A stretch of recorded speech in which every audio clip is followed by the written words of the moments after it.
Welcome back to Just for Kicks. I'm your host, Ron Rego, and I've got my co host, David Borts, in the house. How are you today, David? Doing good, ready to roll, and looking forward to the show and what's coming up in soccer probably for the next year. Yeah, huh? It's like it's starting to wrap up. Everything is almost done. We have a special guest today. I cannot wait. So you guys all got to stay tuned. We're going to be talking to Darius Shirzadi. Is that the correct pronunciation? He'll tell you when he gets on. Yeah, it's not an easy name. It's not a household name for sure. But what he does is absolutely spectacular. So we're going to be talking to him. Basically, we got to wrap up. You know, RIFC, David. It is sadly so. The season ended not on the best note. I watched the game. You may have watched the game. A lot of people did. Yeah. It just wasn't their best performance of the year. Let's put it that way. No, I can tell you they. an Yeah. interesting story. Actually, my brother, who works for ESPN, was doing some stuff out on the road and was flying last week, the same day as the game against Pittsburgh, or the day after. He had to make his connection back to Providence through Charlotte, which he Yes. did. And apparently, our guys made the connection on the same flight back. And my brother talked to me the next day. He said, "Hey, I rode back on the plane with the team." He said it was quiet. It was, it Yeah. was quiet. But you know what though? You got to give him credit, right? And we talked about this last week, David. No matter win or loss, they still had a very successful season. No question. Listen, on the field, they make the semifinals Yeah. of they make the semifinals of the league. Their attendance is off the charts. And for all of those of you who did go to a game, you know that the atmosphere at the games and the taking care of fans by the staff there is Alive. it is off the charts. You don't run into that in a lot of sporting events in this world these days. And I think they're laying the footprint for a lot to come. I'd say over the Yep. next generation, hopefully. Yeah. Yeah. I believe so. So congratulations to RIFC for making the semifinals. A tough 1-0 loss. But 2 years in existence and making it to at least the semifinals, I can take that. I can take Absolutely. it. Made the finals last year, the semis this year. What can you say?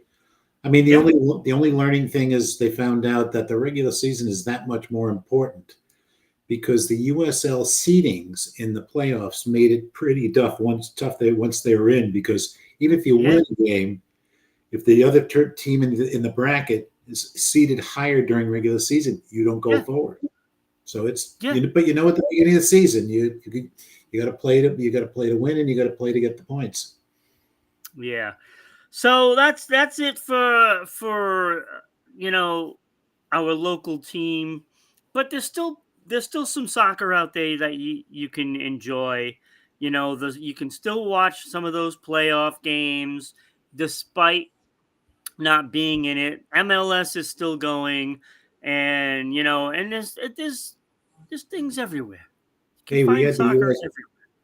we had the USA make a real imprint last night too against Uruguay. Yep. Big Yeah. time win, Yes. which we All can right. talk So at some point if you want. There's some interesting stuff in yeah, that. yeah. After we talk to guests, we can wrap up with any other Sure. football Mhm. news. Not soccer, football. Yes. We can wrap that up. But I want to bring in our guest because I'm really excited to talk to him. And look, let's bring in Darius right now, and I can get the correct pronunciation. I think I'm pretty close with Shirzadi. So let's bring him in. There we go. Here he is. So Darius, welcome to the show. How close was I with the name? Spot on. See, there we go. So, and we had talked about Darius Kasparaitis, and I think it's that experience with hockey names why I can nail that name. 'Cause, I mean, we all know, like, the Swedish and Russian, all those names are very difficult. They need some vowels. You had some vowels in there, which was awesome. So I felt like I could get in there on that name. So Darius, welcome to the show. Thank you. Thanks for having me.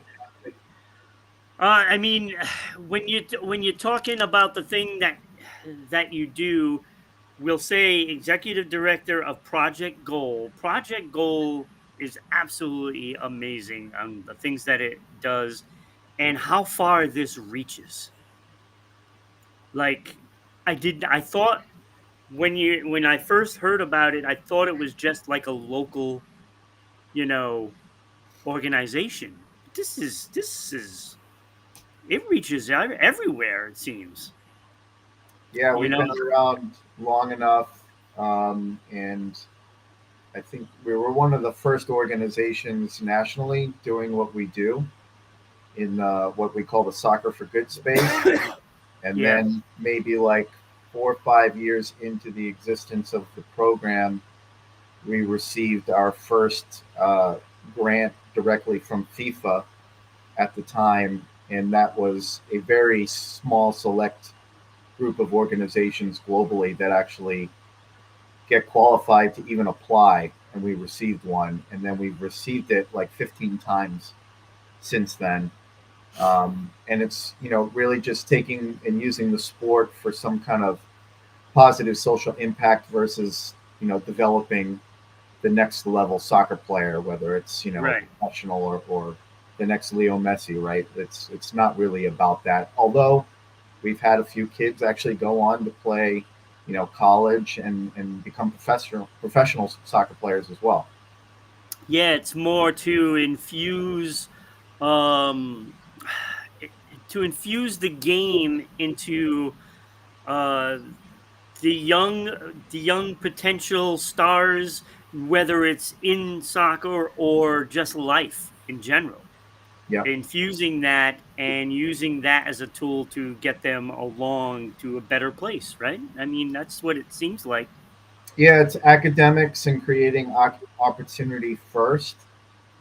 We also like to say it's a personal accountability and responsibility program because we're trying to teach these young kids starting in fourth grade through middle school just to be better people, and then also to have them understand the way that the education system, and even if they want to play sports, let's say in college, it's all based on Right. your academics first.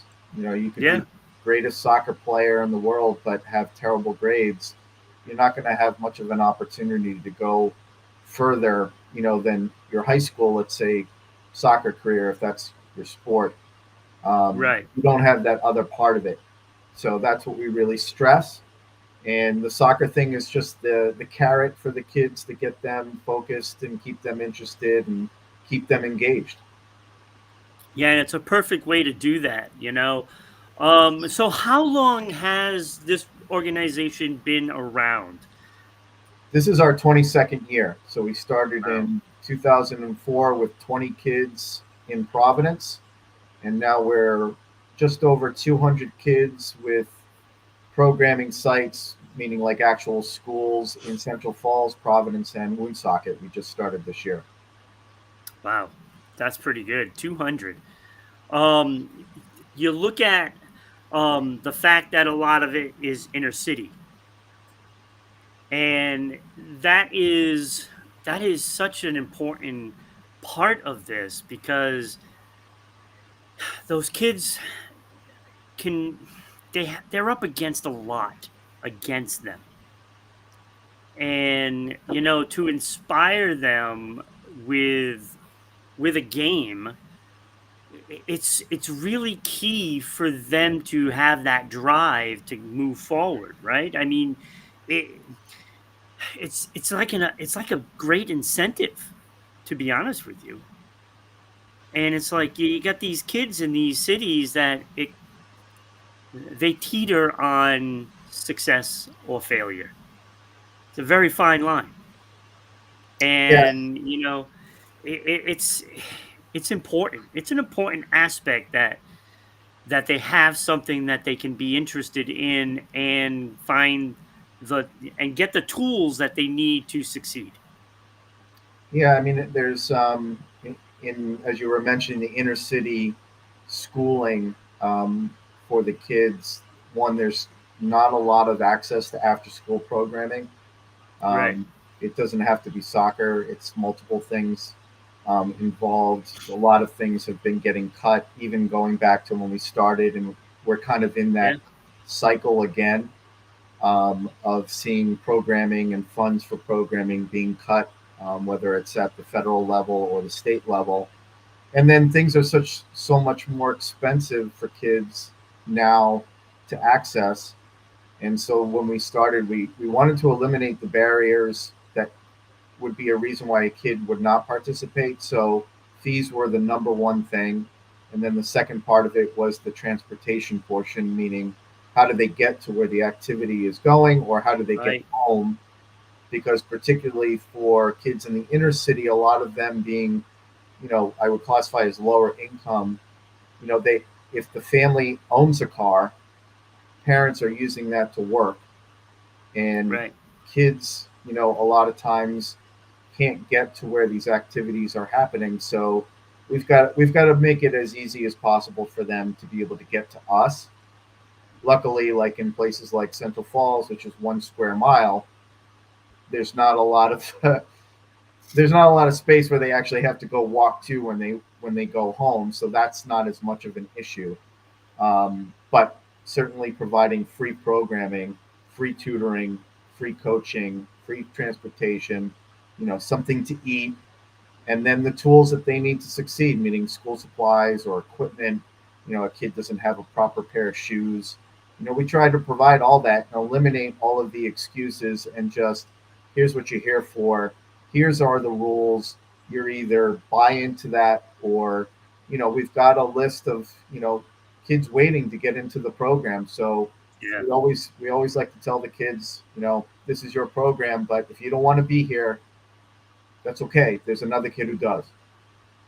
So whereabouts do you do this? Do you do it at the school, or do you do it in your own, building, or that like you rent a building? How is that working?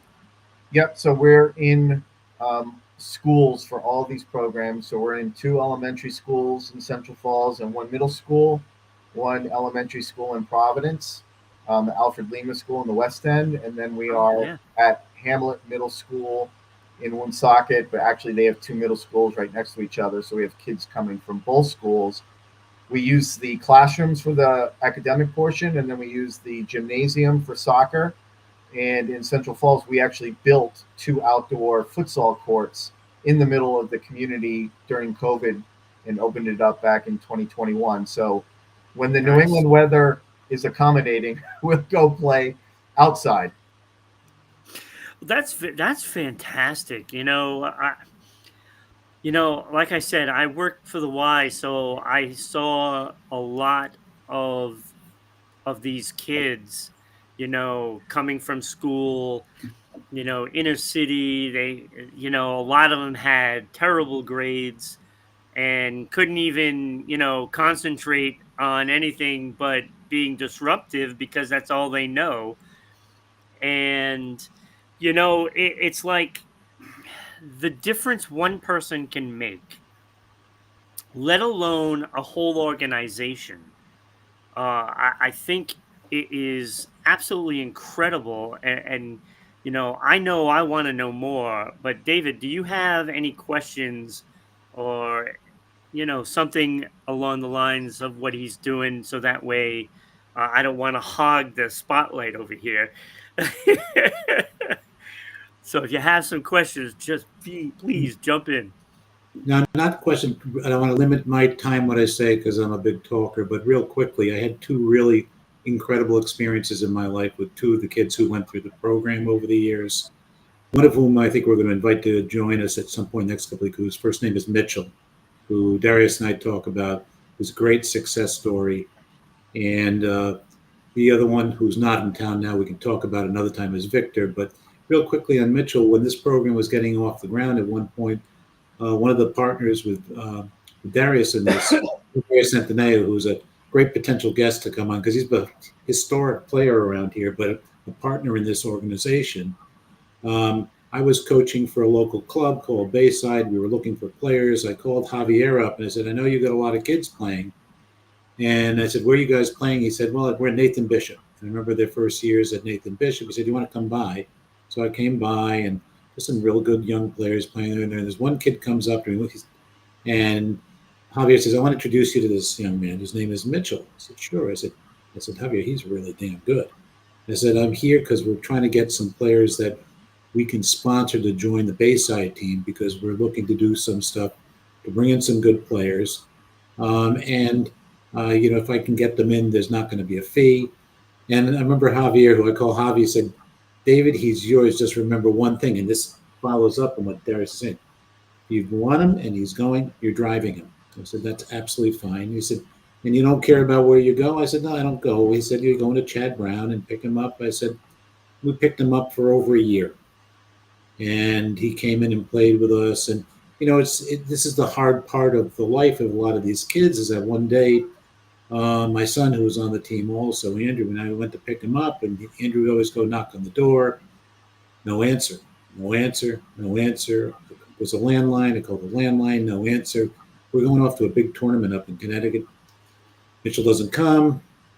Few days later, I get a phone call and I said, hey, he says, Coach, I'm real sorry. I said, what happened? He said, we're moving. My mom's moving us. We're going to Atlanta. To make it quick, at one of the annual dinners, which was at the Barrington Country Club, where the annual Project Gold dinner was a few years ago. I was sitting at a table with some people I knew, and a young man gets up to talk about what the program did for him. And through the whole thing, and he's looking at me right in the eyes. I'm looking him right in the eyes. At the end, after he spoke, whose first name is Mitchell, Mitchell comes up to me and says, Coach. And he just gives me a hug and just breaks down crying. And that was from 12 years before. And this is the impact that people, and also obviously people don't get paid to do all the volunteer work. Their volunteers have a big impact in terms of coaching, teaching, mentoring. And it's something that I've talked since I kind of retired from my law practice. It's one of the things I talked to Darius about. And I think the way things are with my life, I'll be talking to him again about doing some of that in the near future, because the satisfaction that the kids get from having real mentors in their lives, coaches, teachers, and another adult in their life who's stable. And as in my case, we spent time in the car, and that driving time with your players, as I learned over the years, it's pretty important time. You get to know them real well.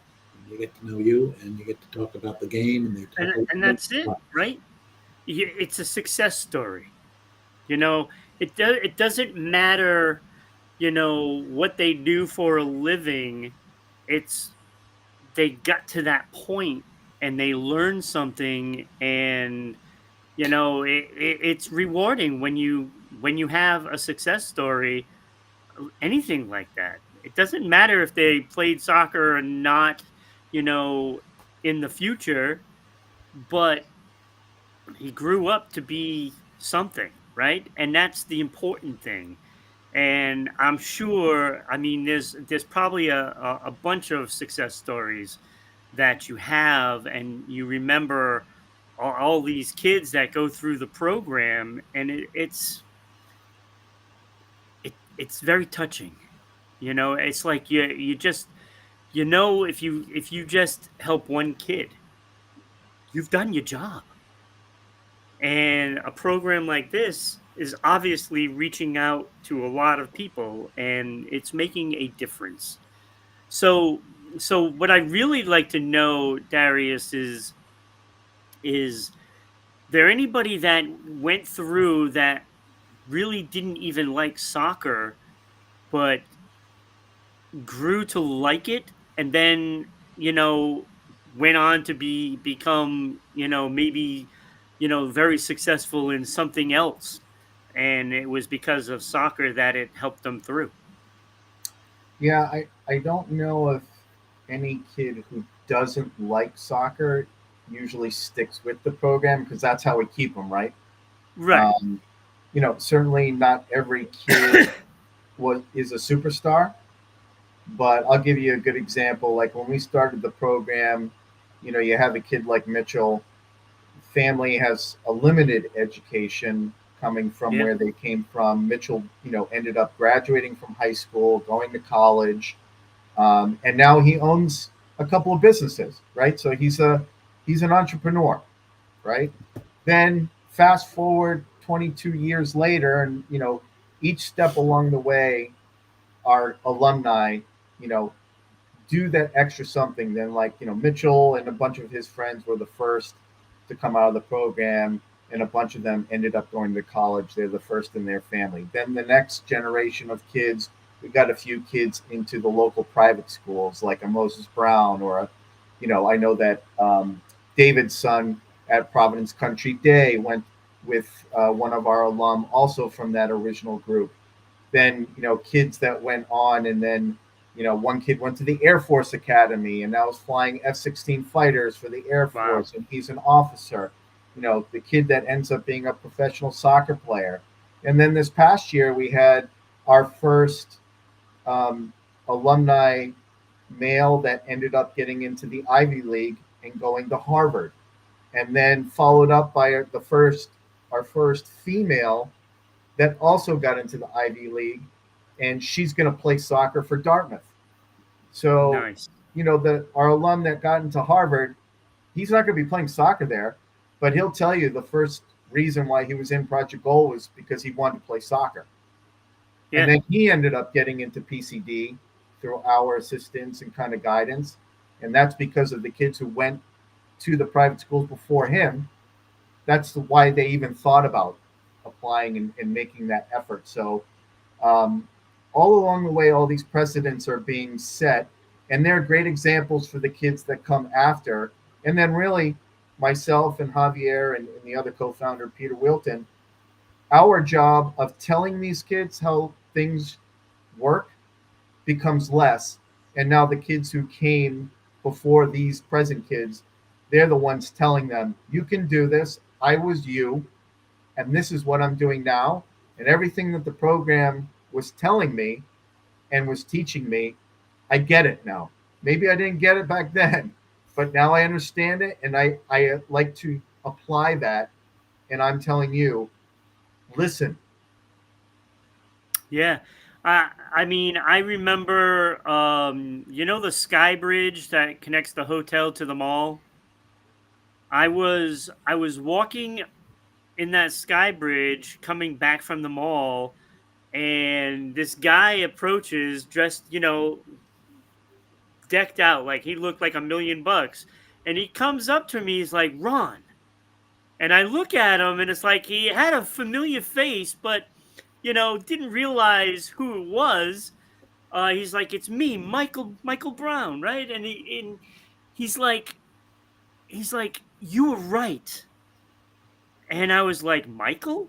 Now this kid was a terror in the YMCA. He was in trouble with me almost every day.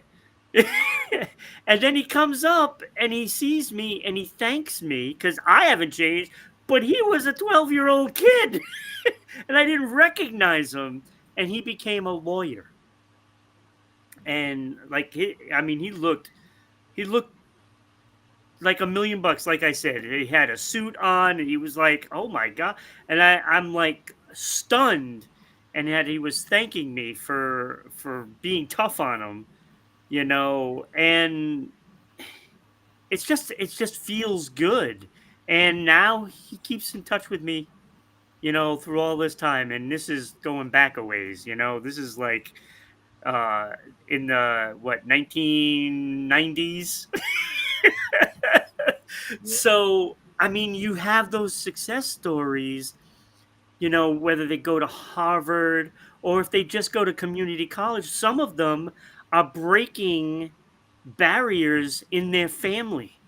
First time graduating high school, first time graduating college. Mhm. And that is so rewarding. And for a program that continuously makes successful people, that's what it's all about. So Darius, I ask, how, if people are watching, and we have people watching right now, if they want to be part of what you do, whether it's, you know volunteering for, teaching, whatever it may be, as the academics or something like that, how do they help, you know the program itself? Yeah, I mean, they can certainly first reach out to us through our website or any of our, social media channels. They can message us directly on how they would like to get involved, and we could kind of take it from there. But we're never not in need of more bodies to help, both physically in the program or behind the scenes. Um, like I said, that this is 100% free program. So we do have real costs as well. Busing happens to be Absolutely. one of the biggest ones, but to keep it that way, we need the help of really, like, it's a community, but we need a whole community behind us to make that happen as well. Right. So David has seen, like he mentioned, our annual gala. We have a number of different fundraising events that we put on because that helps to support and fund the program for following years. And then we have some great funding partners. We have great partnerships with area colleges, some corporate grants and sponsors and businesses within the community and individuals. And I know it's a common phrase. It takes a village. It really does. It really does. I mean, especially in a city, they're such at a disadvantage, that it really, when during tough times, it kind of stunts the growth of families. And I mean, we just saw, the SNAP benefits, they just got reinstated, but it was it's such a cloudy mess that nobody knew what was going to happen. And just something like that could tilt the scales drastically against them. And it takes, like you said, it takes a village, and it takes an organization to step up. And you guys have stepped up for what, 22 years now. And the stories, hey, if you save one kid and get them to where they need to get, it's worth it. And you're doing that every year, so that's kudos to what you do and how you're doing it. um I wish I was spring chicken, and able to get up there and do all kinds of stuff with you guys. Makes me wonder if you ever need somebody for, to do something online. Hey, I'm right there for you, whatever you need. If you want kids to do a podcast, I can do that. I appreciate that. Yeah, I mean, all these things are great, right? To get the word out to the community and also Yeah. give exposure to these kids to, you know, what's out there, right? Different things that you can do. Yeah, absolutely. So if you're watching out there, you can help simply by going to projectgoal.org, and you can find out everything there is to know on there. I did my browsing and went through all the stuff, and I was like, "Oh, I got to fill this out because I do want to help.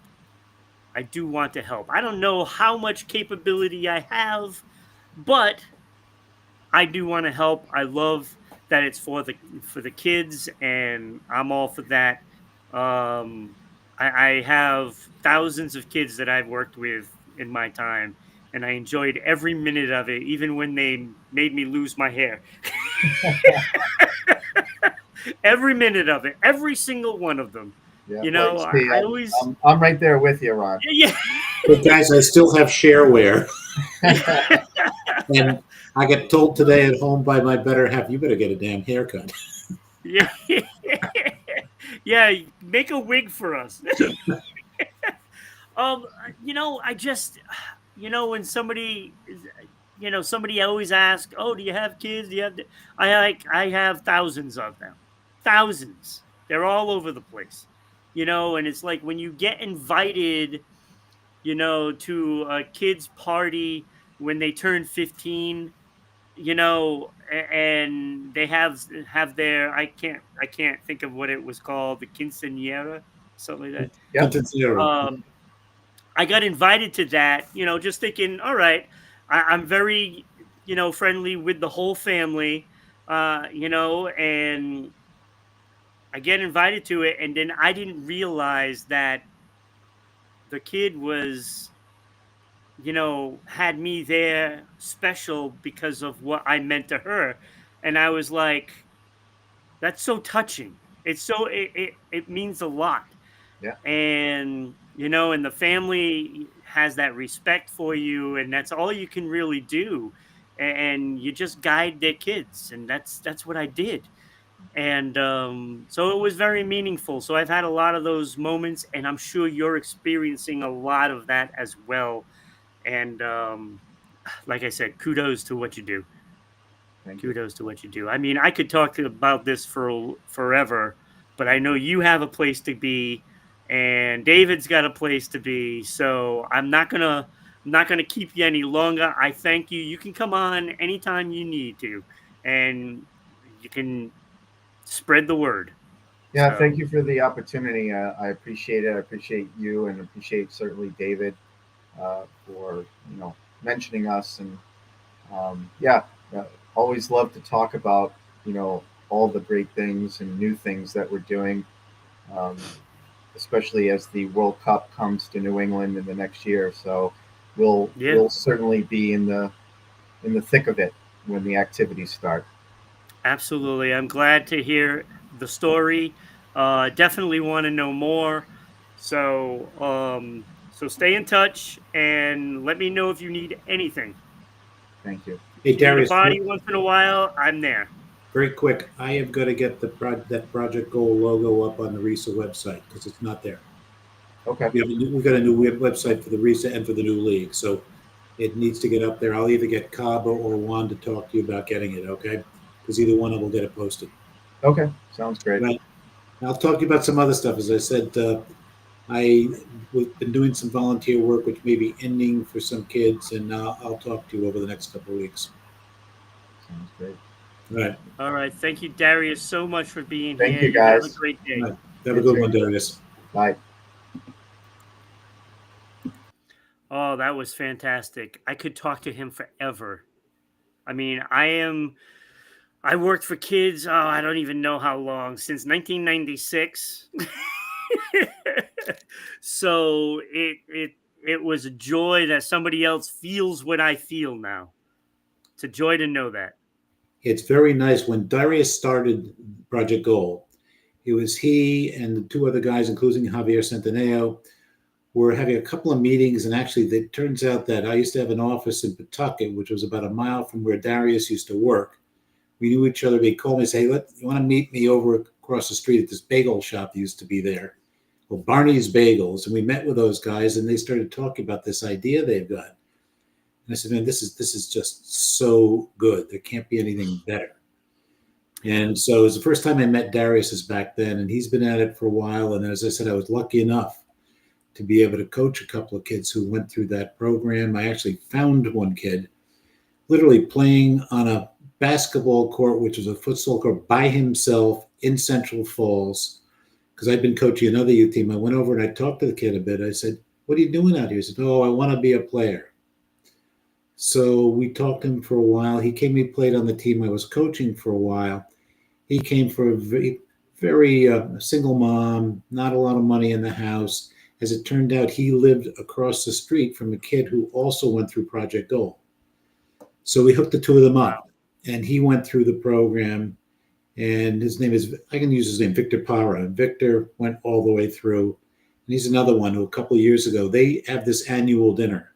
And they kind of an award. They honor like 5 or 6 of their graduates. And Yeah. Victor was one of those. And it's another one. Haven't seen him in like 10 years. And it's like, you look each other in the eyes, and he smiled. We're both laughing at each other because he had a good sense of humor.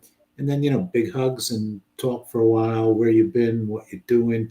He's out in San Francisco running a business. It's so rewarding, isn't it?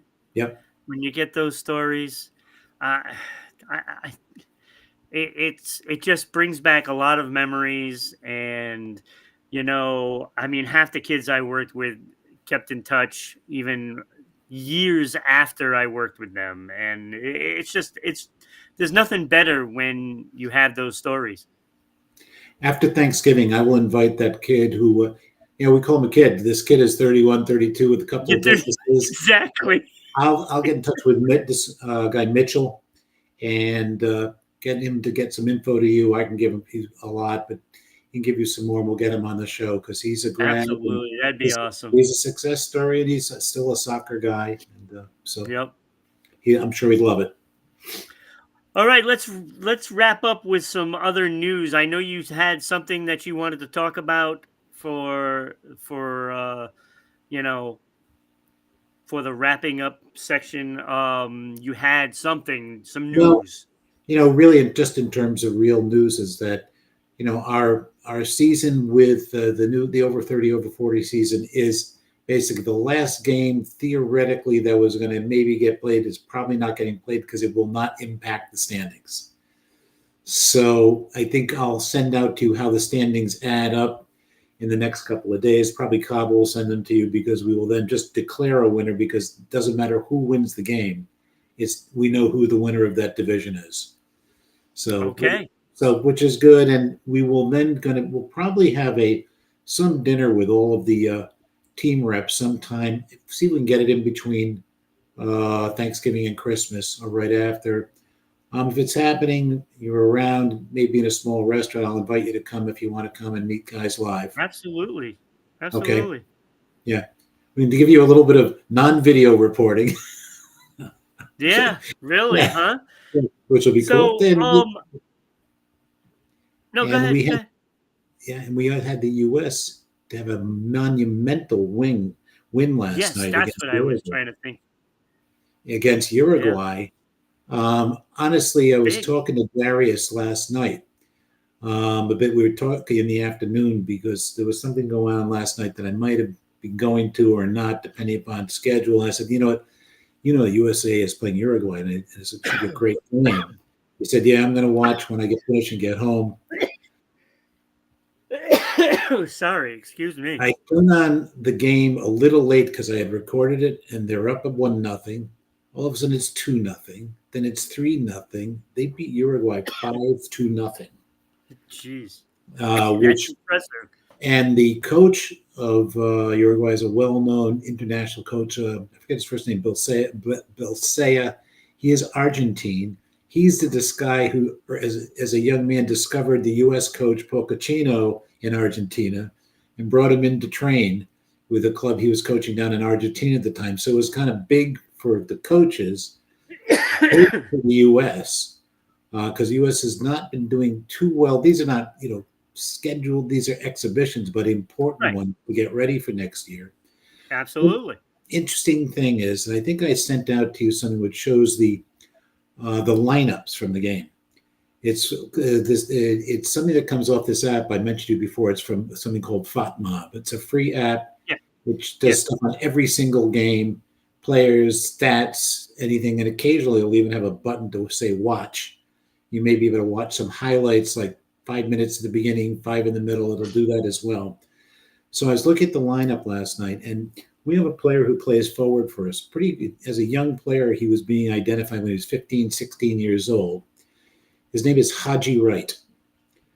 Haji Wright, as it turns out, was the first cousin of a player that I identified. He was about 18, 19 years old at the time and played for a team that I ran for 2 years as a general manager and president called the Rhode Island Oceaneers. Yeah. His name is Isaac Nana Idai. And Isaac is one of those kids that he kind of adopted me and I adopted him. He's kind of a son to me. And he got married. He's out in Iowa, got married, and he's got a daughter who's 3 years old. And we talk from time to time. It's another once we established that kind of relationship. He's always asking how my wife is, how our family is. And we've been trying every so often to send out some stuff to him for the kids. Last year for Christmas, we sent out some clothes for the daughter and getting out a care package for him in the next couple of days also. He's, he's Liberian. He grew up as a refugee in the refugee camps in Ghana. Wow. Because of the civil war in Liberia, as a result of the guy who was actually found to be an international war criminal, Charles Taylor, who killed a lot of people. But Isaac grew up in the camps in Ghana. A Liberian coach, I forget his first name, as Isaac calls him, or Nana calls him, is Coach Lee, went to watch a game in the camps, and he saw Isaac playing. He said, "You're a good player." He said, "Would you come with me to Monrovia?" He went to Monrovia. He was identified by the national team program there. He was playing on the U16 national team when he was 14. When he was 18, he was playing for the U19. And then his mom, who had been separated from him, who had emigrated to the U.S., found him through some family friends and was able to bring him to the U.S. He is one of the more talented players that's played around in this area. I didn't get a chance to ask Darius about another guy who played for the old Stingrays team, whose name is John Sogby, who is now, and we are good friends. We talk. He's back in Liberia. When I call him Senator Sogby. He is actually a senator in the Liberian Senate. Wow. And and when I knew him, and when Darius knew him, you'd never know. He was like the superstar guy on your team who expects everybody to pick him up, take him out to dinner, get his stuff cleaned, and he grew up that way, like as a young pro. He played for some clubs where he's the man. We take care of everything. You don't pay for your apartment. We pay for it. It was a team in the Ivory Coast that first got him. So interesting that he has been a player around here. And as I said, Isaac is not as good as John, but Isaac, incredibly talented player. And probably if he hadn't grown up the way he grew up in the war and not much connections in the soccer world till somebody brought him to me here in the States. But I'm not enough connection for him at the age of 18 to become a pro because he didn't grow up in the program, which is, So yeah. So otherwise he might be hearing his name here, but his cousin's playing for the U.S. national team, which is pretty good. Haji Wright. Yeah. So anyway, that's what I don't want to tell you about it. And I said the rest is, hopefully we get some new stuff going on with RIFC getting ready for the new season, whether it be player acquisition. And absolutely. And hoping they're going to be starting to develop their own nonprofit, which won't when take. There's some updates, we can get back together. Yeah. I'd like to at least do a show every month. Yeah. From here on out. I mean, everything is quieting down. I know MLS playoffs. They're down to 8 teams. The 1 seed San Diego is playing Minnesota. Yeah. The number 4 seed Vancouver plays LAFC. On that side of the bracket, the winners play each other. And then it's Philadelphia, New York City, and Cincinnati and Miami. That ought to be a good one. Hey, LAFC's got my guy, Sung Young Min, the Korean guy who was playing for Spurs, who's a great ball player. So it's down to those 8 teams. So, that's starting to wrap up. I mean, it's exciting. It's exciting time when you make the playoffs. I believe, and we'll look at it, may be a good time to do a show that it's December 14th. They may be doing the draw. FIFA may be doing the draw for the groups in the World Cup. Let me see the count. December 14th? Maybe.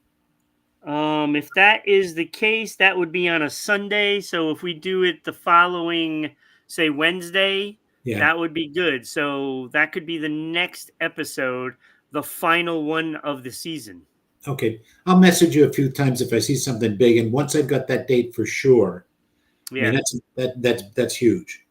Yeah. Because So once that happens, if we can, we do the show directly right after that, Yeah. on that Wednesday, that would be great. And it would also wrap up season 4 of Just for Kicks. Okay. Yeah, just message me if you got some thoughts or questions, and if I see something big, I'll keep doing this Absolutely. to you, okay? Absolutely. So we'll see you at least one more time this year. Guaranteed. Absolutely. One more time at least. You know, you never know. It could be something big and we might have to jump on. Who knows? True. So I want to thank everybody that has been watching. And David, I want to thank you, and I will see you soon. Sounds good. And congratulations to the Rhode Island FC for making it to the semifinals. Absolutely. There's not many teams locally that are doing that right now. So Hey, I got a shout out to three people at the founder, all right, who's our founder? Johnson? yeah.